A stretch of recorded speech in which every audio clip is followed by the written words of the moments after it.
네, 안녕하세요. 차트선생입니다. 자, 오늘 삼성전자가 마이너스 9.3%, 거의 10%까지 하락이 나왔었는데요. 아마 좀 당황하셨을 수 있어요. 아니, 이게 이렇게까지 하락할 일이야? 할 수 있는데, 사실 미국과 이란의 이 전쟁으로 인해서 주가가 이렇게까지 하락했다고 하는 거는 저는 아니라고 생각을 합니다. 선생님, 그럼 도대체 오늘 왜 하락한 거예요? 오늘 영상 끝까지 보시면 정말로 중요한 내용 나오니까 절대 끄지 마시고 끝까지 보시길 바랍니다. 바로 설명해 드릴게요. 자, 이란과 미국이 전쟁을 시작했습니다. 그죠? 자, 이 부분에 있어서 오늘 우리나라 증시는 삼성전자가 마이너스 2%대 견조한 하락을 보여줬어요. 분명히 장 초반에, 그죠? 근데 장 후반으로 갈수록 계속적으로 매도 물량이 나오면서 증시를 밀어냈단 말이죠. 자, 그럼 우리는 여기서 알 수 있는 게 하나 있어요. 뭐냐면 제가 봤을 때는 레버리지 ETF의 문제예요. 레버리지 ETF. 자, 이 레버리지 ETF의 자금이 엄청나게 많습니다. 지금. 그죠? 엄청나게 많아요. 근데 여기서 증시가 하락을 하게 되면은 어떻게 되죠? 자동 손절이 나와요. 자동 손절. 무슨 말이냐면 지금 구간에서 우리 증시를 끌어올렸던 거, 기본적인 강하게 끌어올렸던 거는 레버리지 ETF의 효과가 분명히 있습니다. 레버리지 ETF가 무엇이냐? 내가 만약에 레버리지 ETF를 1000억 정도 샀다라고 하면 시총 1위부터 코스피 시총 1위부터 200위까지 어떻게 돼요? 시총 순위대로 이 종목을 현물 매수합니다. 내가 1번부터 200개의 종목을 다 안 사더라도 내가 레버리지 ETF만 1000억 사면 얘가 알아서 다 현물을 사줘요. 근데 레버리지 ETF는 2배짜리란 말이에요. 2배짜리. 그러니까 현물을 내가 1000억 사고 또 1000억을 어떻게? 1000억을 선물을 사는 거예요. 그렇기 때문에 상방 포지션으로 잡아놓은 상태에서 선물을 상방 잡아놨잖아요. 기관 투자자가.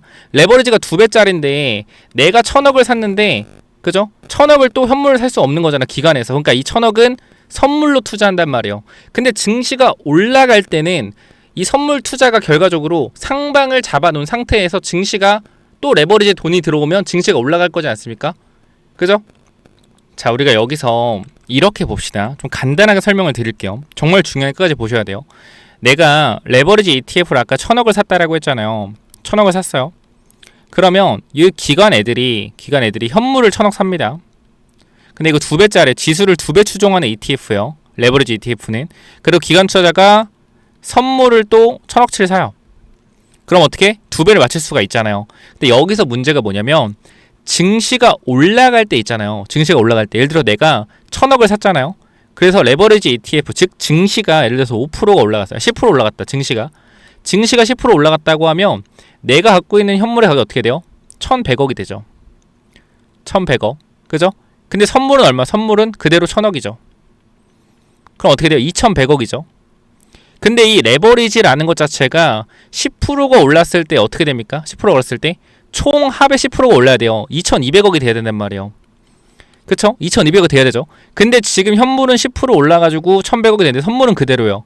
그럼 내가 이걸 맞춰야 되잖아. 그러니까 뭐래요? 선물을 100억 더 사요. 올라갈 때는 기관 투자자가 뭐 하는 거예요? 계속적으로 증시가 올라가면 사고 더 위쪽 상방을 계속 사는 거예요. 선물 포지션을 계속 사는 거예요. 왜? ETF 이걸 맞추려고. 근데 이걸 반대로 생각을 해보자고요. 반대로 생각하면 내려간다 생각하면 내려간다고. 내가 ETF를 1000억을 샀어요. 레버리지 ETF를. 근데 10%가 내려갔어. 그죠? 그럼 얼마 돼요? 900억 되죠. 900억 되죠. 그죠? 900 됩니다. 근데 선물은 어떻게? 선물은 그대로 1000억이에요. 자, 그러면 우리가 다시 생각해 봅시다. 그럼 이 계약의 총 규모가 1900억이잖아요. 근데 아까 ETF가 얼마 들어갔어요? 선물까지 해서 2000억 들어갔죠. 그럼 10% 빠지면 이 가치가 어떻게? 1800억이 될 거 아닙니까? 그죠? 이 가치가 ETF보다 1800억 될 거 아니에요. 근데 내가 들고 있는 가치는 1900억이에요. 가치가 안 맞잖아. 그러니까 이걸 맞추려고 어떻게 100억을 파는 거예요. 그러니까 올라갈 때는 위쪽 선물 포지션에 대한 부분들을 기관이 꽤 더 사가지고 증시의 프로그램 매수를 유발을 하는데 이게 하락할 때는 계속적으로 뭐요? 하방 포지션에 선물을 더 사고 해서 어떻게 하는 거예요? 증시가 계속적으로 밑으로 매도 포인트 잡고 내려가는 거란 말이에요. 그러니까 매도가 매도를 부르는 상황이 ETF에서 만들어지고 있다라는 거예요. 지금. 그래서 이란과 미국의 이러한 전쟁 이슈로서 하락이 이 정도로 하락할 수 있다? 저는 말도 안 된다 생각해요. 이게 지금 이거 문제는 레버리지 ETF의 괴리율 때문에 발생하는 거라고 생각을 해요. 왜? 레버리지 ETF를 우리나라 사람들이 너무 많이 샀기 때문에. 지금 보면은 증시가 7% 빠졌잖아요. 증시가 7% 빠졌잖아요. 그럼 레버리지 ETF도 얼마 빠져야 돼요? 얼마? 정상적이면 14.5%에서 15% 빠져야죠. 근데 어떻게 빠졌어요? 마이너스 16% 빠졌잖아요. 2배 이상 빠졌잖아요. 뭐요? 괴리율 때문에 그래요. 괴리율 때문에 2배 이상 빠졌단 말이에요. 지금 구간에서. 그리고 최근의 움직임을 보면은 이 코덱스 200 레버리지 ETF 누가 많이 샀다? 개인 투자자가 엄청 많이 샀어요. 개인 투자자가 엄청 많이 샀다. 개인 투자자가 그냥 산 것도 있고, 금융 투자 뭡니까? 금융 투자도 쌈짓돈 싸들고 증권사 들어간 사람들이겠죠. 이 물량들이 들어온 거겠고, 여기에. 그러니까 지금 현재 구간에서 증시가 하락할 때 매도가 매도를 부르는 상황으로서 어떻게 됐다? 많이 빠졌다. 근데 또 중요한 거는 삼성전자 비중이 굉장히 크단 말이에요. 우리 증시에서 코덱스 200 레버리지에서 삼성전자와 하이닉스가 차지하는 비율이 40%입니다. 코스피의 40%라고요. 그러니까 어떻게 된 거예요? 삼성전자가 이렇게 말도 안 되게 하락을 한 거다. ETF 괴리율 때문에. 그럼 지금 자리에서 우리가 어떻게 생각을 해야 되냐? 결과적으로 삼성전자가 하락이 멈출 수 있는 구간, 삼성전자의 매수가 어느 정도 들어오면서 지지가 나올 수 있는 구간들을 확인을 해야 된다라는 거예요. 그 구간이 어디다? 그 구간이 제가 봤을 때는 현재 구간에서 21선이다. 21선. 선생님 18만원까지도 밀릴 수 있다라는 거예요. 여기까지도 조정받을 수 있다라는 거. 조정받을 수 있죠. 근데 대신에 이 구간 내려오면은 저는 기회로 봅니다. 단기적으로. 근데 기회로 보지만 이게 이렇게 올라간다고 생각하진 않아요. 왜냐면 여기 개인 투자자가 굉장히 많이 물려있기 때문에 이 매물을 소화하는 데까지는 뭐한다? 시간이 걸린다. 분명히 시간이 걸립니다. 그렇기 때문에 어떤 그림이 나올 가능성이 높냐면 횡보하고 나서 올라갈 가능성이 굉장히 높아요. 삼성전자가 지수만 잡아주고 있는 거예요. 그럼 어쨌건 레버리지 ETF에 대한 부분들이 지수 플레이로 움직이기 때문에 삼성전자가 어느 정도 버틴다라고 했을 때는 지수가 어떻게 돼요? 지수가 버텨줄 수가 있겠죠. 그죠?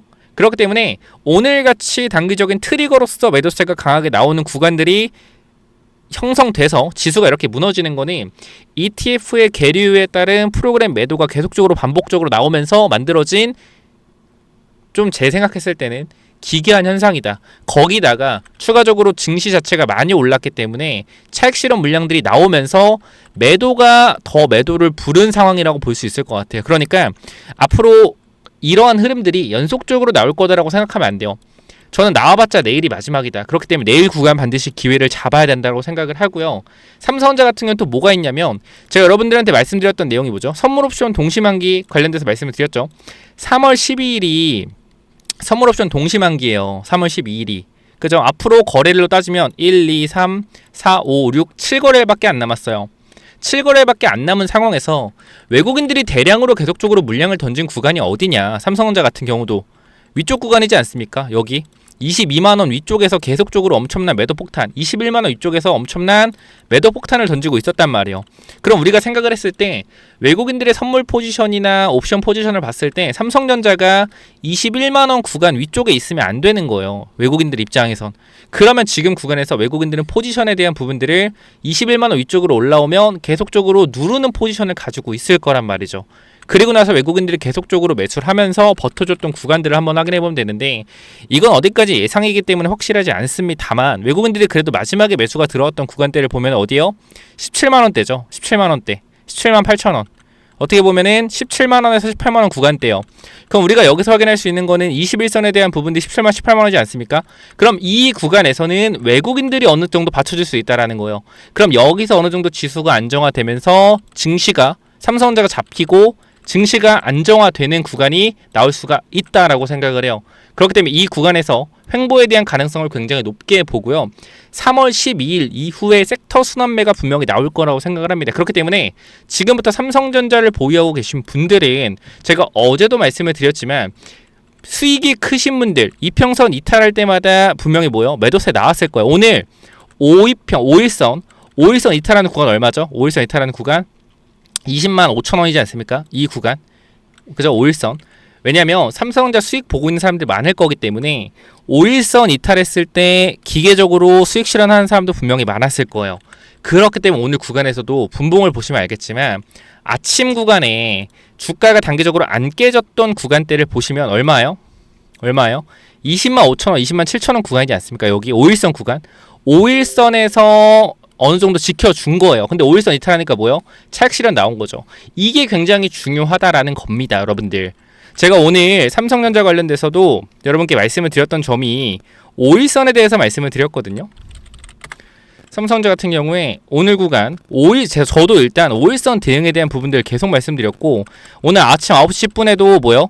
5일선, 삼성전자 5일선 이탈 시 전체적인 프로그램 매도 가능성 보인다. 9시 10분에 말씀드렸죠.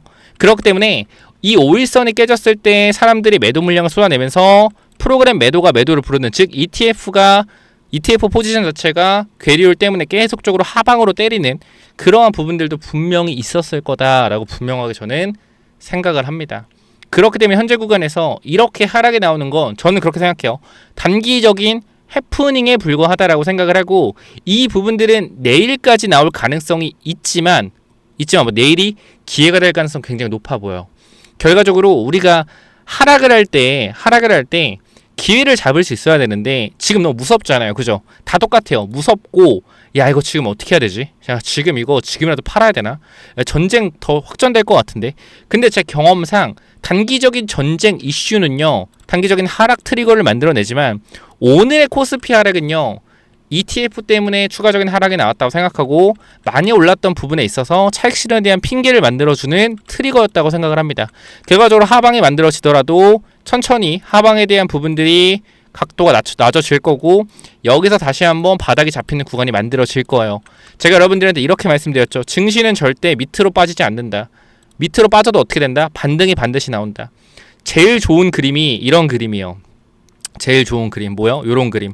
하락하고 나서 박스권으로 증시가 가는 흐름 제일 좋습니다. 왜? 섹터 순환이 가장 빨리 나올 수 있기 때문에. 최악은 이거죠. 최악은 반등이 나왔다가 어떻게 다시 하락하는 거. 근데 우리는 이 반등에 대한 구간을 분명히 잡을 수 있다라는 거고, 현재 구간에서 여러분들한테 이렇게 말씀드릴게요. 지금 구간 완전 이상이 없다라고 말씀드릴 수는 없어요. 그러나 현재 구간에서 이러한 매도세가 계속적으로 매도를 부르는 거는 단발적으로 끝날 가능성이 높다. ETF 때문에 그런 거예요. ETF 때문에. 이것만 여러분들이 이해하시면 돼요. 그렇기 때문에 현재 구간 걱정하시는 분들 있다라고 하면 걱정하지 마시고, 현재 구간에서 삼성전자는 제가 눈을 말씀을 드렸어요.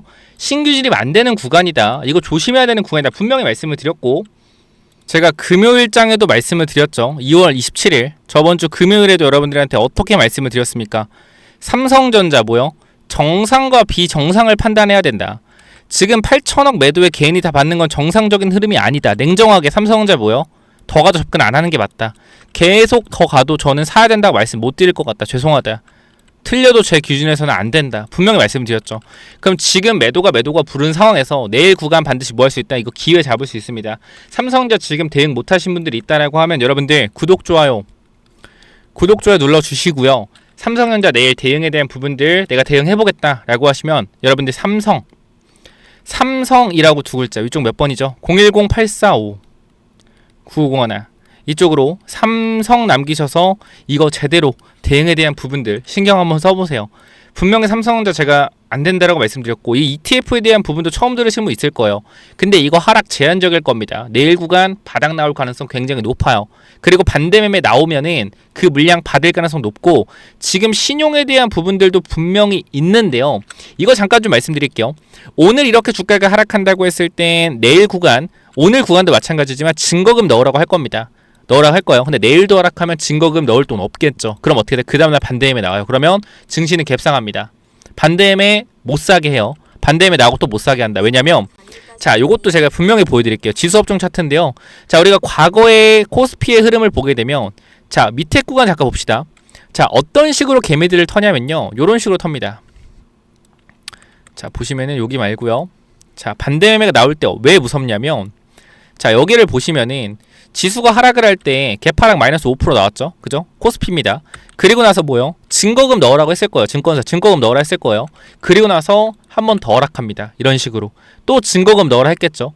증거금 못 나와서 반대매매에 대한 부분들 어떻게? 반대매매에 대한 부분들 터지면서 증시는 어떻게 된다? 6%까지 올라간다. 그리고 나서 떨고 가요. 떨고 간다. 이게 증시거든요. 그렇기 때문에 지금 구간에서 여러분들 분명 집중하셔야 되는 건 바닥이 나올 가능성이 굉장히 높아요. 이렇게 하락한다라고 하면 추가적인 하락이 나오겠지만 겁을 먹을 수는 있겠지만 이거 기회로 보셔야 된다. 분명히 말씀을 드릴게요. 그렇기 때문에 지금 구간 삼성전자 제대로 대응 못하신 분들 있다라고 하면 010-845-9501 이쪽으로 삼성 남기셔서 제대로 대응 준비하시고요. 추가적으로 제가 아까 뭐라고 말씀드렸죠? 섹터 순환매 나올 수 있다. 섹터 순환매 어디로 나올 수 있냐면 전력 쪽이랑요. 전력 쪽이랑 어디요? 전력 쪽이랑 로봇 쪽으로 나올 수 있다. 야, 이렇게 증시가 다 하락하는데 도대체 뭐가 나온다는 거예요? 지금 다 팔아야 되는데 아니요. 기다리셔야 돼요. 현재 구간. 분명히 말씀드릴게요. 이미 대응 못했다라고 하면 기다리는 게 맞다. 자, 그래서 제가 이 부분들까지도 부품주 하나 말씀드릴 거예요. 부품주. 우리가 자동차 부품주 같은 경우도 모베이스 전자. 이렇게 주가 강하게 올라간 애들, 그죠? 상한가 5번 갔던 애들, 계양전기. 다 보면은 현대차의 로봇 부품을 공급한 애들입니다. 제가 이렇게 주가가 올라간다고 말씀 못 드립니다만 이런 종목들이 앞으로 많이 나올 거고 이 섹터 순환매 다음에 이러한 흐름들이 나올 가능성이 굉장히 높습니다. 그렇기 때문에 여러분들은 지금 구간에서 뭐 해야 된다? 요거까지 준비하셔야 된다라는 거예요. 삼성 남겨서 대응 반드시 하시고요. 그 다음에 이 현대차 관련된 로봇주까지 확인해 보시죠. 이 로봇 부품주는 또 뭐냐면은 자, 이 자동차 부품 관련된 히든 종목 뭐냐면은 자, 일단 요거부터 말씀을 드릴게요. 이 회사가 뭘 하고 있냐면 지금 보스턴 다이나믹스의 로봇 산업 확장에 대해서 여기가 이제 기존 핵심 파트너이기 때문에 로봇 공급망에 진입할 가능성이 높습니다. 제가 항상 말씀드리지만 자동차 부품사들 중에서 현대차와 이 벤더를 이루고 있는 회사들을 주목해야 된다 말씀드렸는데 이 친구는 지금 시총이 낮기 때문에 계속 주가가 올라가고 있어요. 그래서 요거는 제가 히든 종목 말씀드린다는 점 다시 한번 전달을 드리고요. 자, 보시게 되면은 로봇용 감속기 개발 핵심 부품 기술 내재화하겠다라는 이슈가 있었고요. 지금 이러한 로봇 감속기에 대한 부분들은 로봇 원가의 30% 40%를 차지합니다. 그렇기 때문에 이 감속기에 대한 부분에서 공급망만 뚫게 되면 사실상 실적에 대한 폭발적인 증가가 일어날 수 있다는 거죠. 그리고 최근 이 회사 같은 경우에는 인력을 대거 확충하고 기술을 계속적으로 개발하고 있다는 거예요. 자, 여기를 보시면은 자동차용 기술이 있던 이 회사가 결과적으로 정밀 구동에 대한 섬세한 부분들에 있어서 제어할 수 있는 이 기술력을 가지고 뭐한다? 로봇 액추에이터 정밀 구동 기술을 개발하겠다라는 겁니다. 그렇기 때문에 준비된 로봇 부품사라는 평가가 있다라는 거예요. 무슨 말인지 이해가 되셨죠? 제가 더 중요한 내용들 계속 해드릴 거니까 끝까지 확인해 보시고요. 자, 보시게 되면은 이 전기차 부품 관련돼서 이미 친환경차 부품에서 안정적인 매출을 발생시키고 있다라는 거예요. 이미. 그렇기 때문에 내연기관 전기차로 넘어가는 이 시점에서 뭐 할 수 있다? 이미 전기차에 대한 부품들로 갈아타고 있다라는 거예요. 이미 여기서 합격이죠.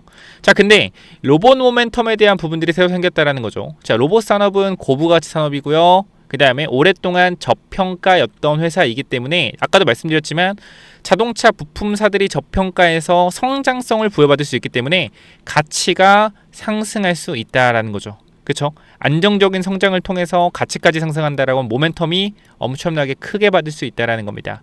자, 그래서 여기 보면은 재무제표 같은 경우에는 자산에 대한 부분들, 자산 총기가 계속 늘어나요. 그죠? 회사의 외형적인 부분들이 계속적으로 매출도 보면 커지고 있다. 이건 3분기고요. 계속적으로 성장하고 있다라는 거죠. 이익이 안정적이고요. 그죠? 여러분 시가총액이 1000억인데 영업이익이 200억, 300억이면 말 다 했죠, 사실. 참고로 지금 그 정도지 그 전에는 더 심했다라는 거예요. 너무 저평가다. 그래서 여기를 보게 되면 실적에 대한 부분들을 보시면 어때요, 여러분들? 실적이 매출이 꾸준하게 늘고요. 영업이익 안정적이게 나오고 있죠. 자, 이 회사 주목을 하셔야 된다라는 거고. 자, 보시면은 우리가 이제 리스크 관리에 대한 부분들 확인을 해야 되는데 단기적으로 주가 이렇게 올라가고 있어요. 그죠? 이렇게 올라가고 있기 때문에 단기적인 개미 털기를 주의해야 된다. 그죠? 매집이 완료된 게 아니라 올리면서도 지금 공격적인 매집을 하고 있다라고 하면 변동성에 대한 부분 나올 수 있다. 그럼 타점을 잡아놓고 기다리면 된다라는 거죠. 그렇기 때문에 이 종목 주목하라라고 말씀을 드리는 거고요. 그 다음에 항상 재료의 실체를 중요하다. 감속기 한다는 거 오케이. 여기까지는 오케이. 한다는 거 오케이. 근데 감속기 성공하겠느냐? 그죠? 성공하겠느냐? 못할 수도 있죠. 근데 그거에 대한 기대감으로 계속적으로 주가는 올라갈 거라는 거. 언제까지? 그게 확인될 때까지. 앞으로 몇 년? 1년, 2년 걸린다라는 거예요. 그러니까 기대감으로 오를 때, 주가가 가파르게 오를 때 더 많이 오르면 먹고 나오면 된다. 그러니까 이거 꼭 체크 한번 해보시고. 자, 보시면 지금 차트가 이렇습니다, 여러분들. 밑에 구간에서 확실하게 매집이 들어온 게 눈에 보일 겁니다. 그죠? 거래량을 통해서 매집이 들어왔고요. 주가를 강하게 계속적으로 끌어올리고 있습니다. 그쵸? 그러니까 여기서 한번 개미 털기 할 수 있는 움직임 나올 수 있으니까 매집 준비하자라는 거 말씀드리면서, 자, 이쪽 볼게요. 이쪽 전체적으로 내려오는 추세적인 부분들을 돌려 세웠죠. 자, 거래량이 없이 정고점의 매물들을 그냥 밀어 올리고 있습니다. 뭐요? 거래량 없이 올린다? 매집이 여기서 끝났다. 공격형 매집 이후에 물량을 잠그고 나서 계속해서 올리는 흐름. 장중에 뭐야? 한번 털고 가는 패턴 나올 수 있겠죠. 과거에 제가 이러한 차트 하나 있는데 잠깐만 보여드리면, 저랑 잘 봐봐요. 잘 봐봐요. 이게 다 자동차 부품이었거든요. 물론 얘는 작전이지만 잘 보세요. 자, 추세가 어때요? 추세가 내려가고 있죠. 그죠? 내려가는 추세죠. 똑같죠? 내려가는 추세입니다. 그죠? 근데 여기서 어떻게 돼요? 거래량이 앞쪽 구간 들어왔었죠. 그리고 여기서 얘는 밑으로 한번 개미 털었죠. 그죠? 그리고 어떻게 돼요? 주가가 올라가죠. 이런 식으로. 그죠? 올라갑니다. 근데 중요한 거 봐봐요. 올라가는데 중간에 뭐 해요? 한번 털어주는 흐름. 강력하게 털어주는 흐름 나오죠. 이런 식으로. 얘 주가 어떻게 됐다? 보세요. 어떻게 됐어요? 이렇게 됐죠. 잘 보세요. 봐봐요. 이게 뭐예요? 이게 작전주예요. 이게 작전주라고요. 7번에서 어디까지? 17,000원까지. 이렇게 올라갔었다라는 거예요. 그쵸? 그렇기 때문에 지금 이 종목과의 흐름도 매우 비슷하죠. 이 종목이 무조건 여기 간다는 게 아닙니다. 그러나 가능성이 높다라는 거죠. 왜? 결과적 시총도 낮고, 그래서 이거를 많이 못 알려드린다라고 전달을 드리는 거니까 참고하시고요. 보시게 되면은 현재 구간에서 이 종목 여러분들이 꼭 체크 한번 해보셨으면 좋겠다 라고 말씀을 드리면서, 내가 요거 한번 체크해보고 싶다 라고 하시면 위쪽에 번호 남겨놓을 겁니다. 몇 번이죠? 010-845-9501. 이쪽으로 뭐요? 이쪽으로 부품이라고 두 글자 남겨주세요. 제가 이거 확인해서 여러분들 보내드리도록 하겠습니다. 많이는 못 보내드리니까 꼭 보시면 받아가시기 바래요. 010-845-9501 이쪽으로 뭐라고요? 부품이라고 남기시면 됩니다. 아시겠죠? 여기까지 하고 마무리할게요. 감사합니다.